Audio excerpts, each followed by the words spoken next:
நான் சின்ன பிள்ளையா இருக்கும் போதெல்லாம் எங்கள் பாட்டி வந்து பார்த்தீங்கன்னா வாரத்துக்கு ஒரு டைம் தான் என்ன தலை குளிக்க விடுவாங்க. அதுவும் இந்த சீவக்காய் தான் போட்டு குளிக்க வைப்பாங்க.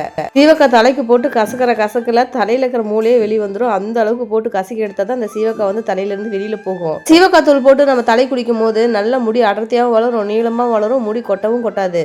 சரி, இன்னைக்கு குட்டிமா வந்து கொஞ்சம் ஃப்ரீயாக தான் இருக்கிறாங்களா, தலைக்கு போட்டு சீவக்காய் போட்டு கசக்கலான்னு கசக்கிட்டு இருந்தேன். அது என்னமோ தலைக்கு தண்ணி ஊற்ற ஊற்ற நல்லா சீவக்காய் போன மாதிரி தான் இருந்தது. அதுக்கப்புறம் தலையில் தட்டும் போது தான் தெரியுது அவ்வளோ சீவக்காய் இருந்துச்சு. ஆனால் காய வந்து பார்த்தீங்கன்னா அந்த தூள்லாம் கொட்டிடுச்சு. வர மட்டும்தான் வராது, ஆனால் அழுக்கெல்லாம் பயங்கரமாக சூப்பராக போயிடும்.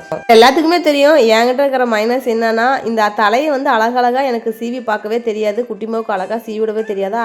அதுக்கு என்னடா பண்ணுறதுன்னு யூடியூப்பில் சர்ச் பண்ணி பார்க்கும்போது இந்த ஹேர் கிளிப்பு வந்து காட்டியிருந்தாங்க. சிம்பிளாக வந்து பார்த்தீங்கன்னா அந்த ஹேர் பேண்டை வந்து போட்டுட்டு அங்கங்கே தலையில் இருக்கிற முடியெல்லாம் சுற்றி சுற்றி அந்த கிளிப்பில் போட்டுவிட்டா நல்ல ஸ்டைல் அழகாக இருக்குது, லுக்குமே சூப்பராக இருக்குதா.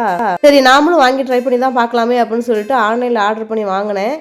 நல்லா ஒர்த்தாக தான் இருக்குது. எங்கேயாவது மாடல் சடை போடணும், என்ன மாதிரி யாருக்கும் இந்த மாதிரி மாடல் சடைலாம் போட வரல அப்படின்னா பிள்ளைங்களுக்கு இந்த ஹேர் பேண்டு ஹேர் கிளிப்பு மாதிரி வாங்கி யூஸ் பண்ணி பாருங்கள். இந்த லிங்க் வந்து மேலே கொடுத்துருக்கேன், டச் பண்ணி வாங்கிக்கோங்க.